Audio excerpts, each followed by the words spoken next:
샬롬 할렐루야. 여호수아서 14장 10절에서 13절이요. 이제 보소서, 여호와께서 이 말씀을 모세에게 이르신 때로부터 이스라엘이 광야에서 방황한 이 45년 동안을 여호와께서 말씀하신 대로 나를 생존하게 하셨나이다. 오늘 내가 85세로 돼 모세가 나를 보내던 날과 같이 오늘도 내가 여전히 강건하니 내 힘이 그때나 지금이나 같아서 싸움에나 출입에 감당할 수 있으니 그 날에 여호와께서 말씀하신 이 산지를 지금 내게 주소서. 당신도 그 날에 들으셨거니와 그 곳에는 아낙 자손이 있고 그 성읍들은 크고 견고할지라도 여호와께서 나와 함께 하시면 내가 여호와께서 말씀하신 대로 그들을 쫓아내리이다 하니 여호수아가 여분네의 아들 갈렙을 위하여 축복하고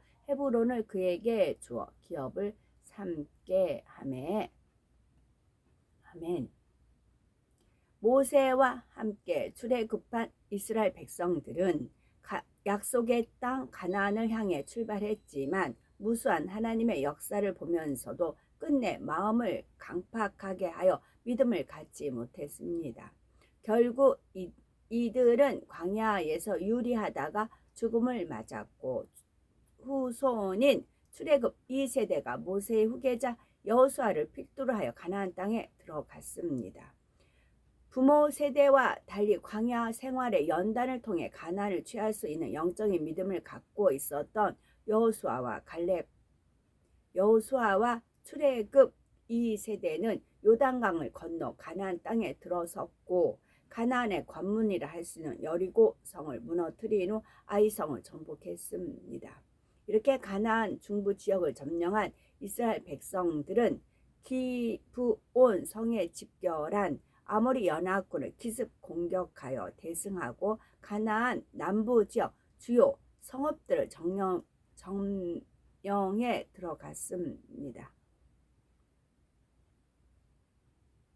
전쟁의 매 순간마다 전능하신 하나님께서는 범람하는 요단강의 흐름을 멈추게 하시고 여리고의 두터운 성벽을 무너뜨리시는 등 이스라엘 백성들을 위해 놀라운 일들을 행하셨습니다. 물론 모든 싸움의 과정들이 형통하게만 이루어진 것은 아닙니다. 하나님께서 함께 하실 때는 하나님의 지혜와 놀라운 권능의 역사들을 힘있고 수월하게 승리를 거두었지만 하나님께서 함께하지 않으실 때는 조그만 아이성의 싸움에서도 패하는 등 여러 가지 문제를 겪게 되는 것을 봅니다. 그러나 이런 과정 속에서도 여호수아와 백성들은 자신들의 믿음을 더욱 견고히 하면서 가나안 땅을 취해 들어가며 계속하여 다음 전쟁을 준비하게 되는데 여기까지가 말씀드린 거고요. 이러한 이스라엘의 역사는 다만 수천 년 전에 일어난 사건에 불과한 것이 아니라 오늘날 우리의 삶과도 밀접한 관련이 있습니다. 우리의 가정이나 일터, 사업터 또는 하나님의 일을 이루는 등의 모든 일은 원수, 마귀, 악한 영들과의 전쟁으로서 우리가 이 싸움에서 이길 때만이 축복이 오고 문제가 해결되는 것입니다. 이스라엘이 하나님의 말씀대로 지켜 행할 때는 하나님의 역사를 체험할 수 있었지만 반대로 말씀을 어기고 범죄했을 때는 하나님께서 그들을 떠나셨지요. 이를 통해 우리가 어떻게 하면 하나님의 역사를 체험하며 마음의 소원을 응답받아 형통한 삶을 영위할 수 있는지를 깨달아야 하겠습니다. 이스라엘이 하나님의 능력으로 여리고를 비롯한 중부 지역에 이어 남부 지역까지 점령했다는 소식은 북부 지역의 부족들에게도 신속하게 알려졌지요. 가뜩이나 경계의 눈초리로 이스라엘을 지켜보던 가나안 족속들은 이제 하나로 뭉쳐야 할 필요성을 절감하게 되었고 그 중에서도 큰 힘을 가진 하솔의 왕 야빈은 급히 주변 나라들에게 사신을 보내어 이스라엘에 대항하는 연합군을 결성했습니다. 그러니 그들이 모든 군대를 거느리고 나왔을 때 그 수가 마치 해변의 모래와 같이 많았고 말과 병거도 심히 많았습니다. 그러나 이번에도 하나님께서는 승리를 약속하시며 여호수아를 격려하십니다. 여호수아 11장 6절에 보면 여호와께서 여호수아에게 이르시되 그들을 인하여 두려워 말라. 내일 이맘때에 내가 그들을 이스라엘 앞에 붙여 몰살시키리니 너는 그들의 발 뒷발의 힘줄을 끊고 불로 그 병거를 사르라 말씀하고 있습니다. 이거는 하나님의 지혜예요. 하나님 외에는 이런 놀라운 방법을 행할 수가 없어요. 우리 생각보다 높으세요.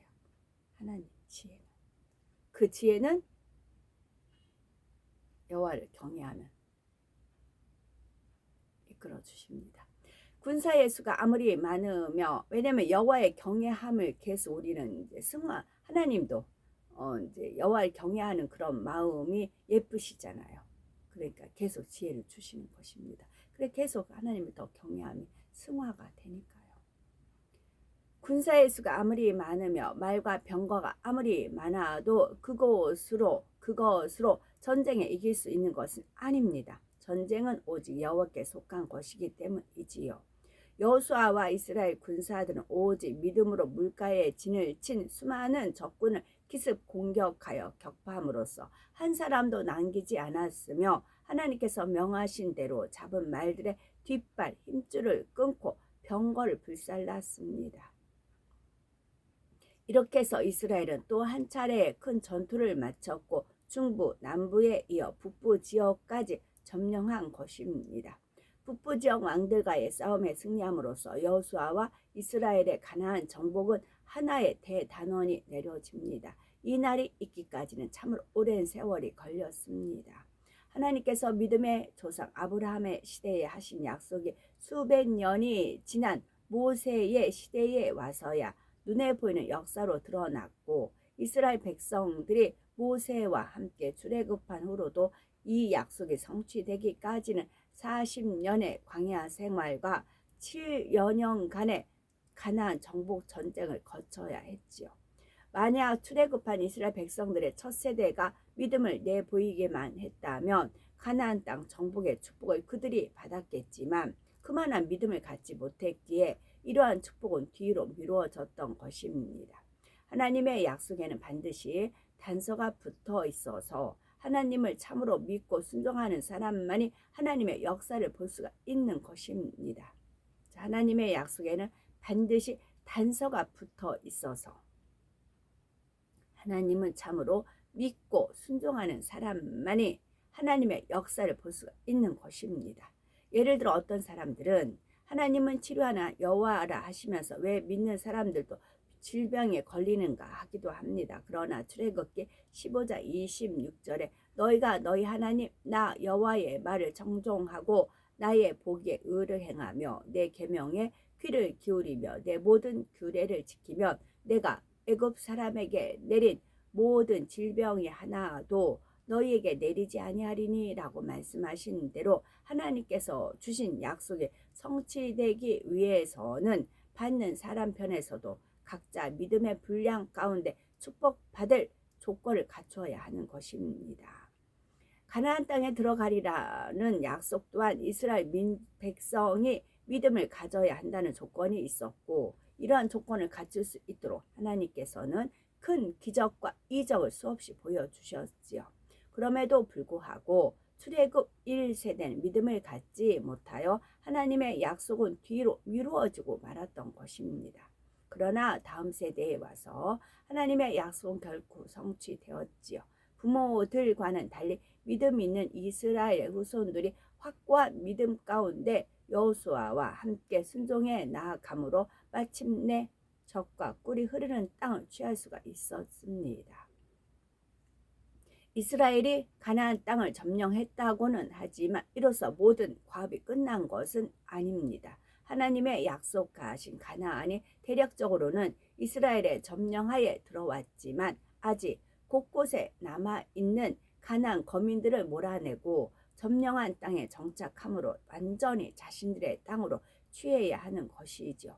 계속해서 남은 땅들을 취해 나가야 하는 때에 하나님께서는 전쟁의 양상을 다르게 역사하시는 것을 볼 수가 있습니다. 먼저 지금까지 점령한 모든 땅들은 물론 앞으로 점령할 땅들까지 이스라엘 각 지파에게 분배하라고 명하신 것이지요.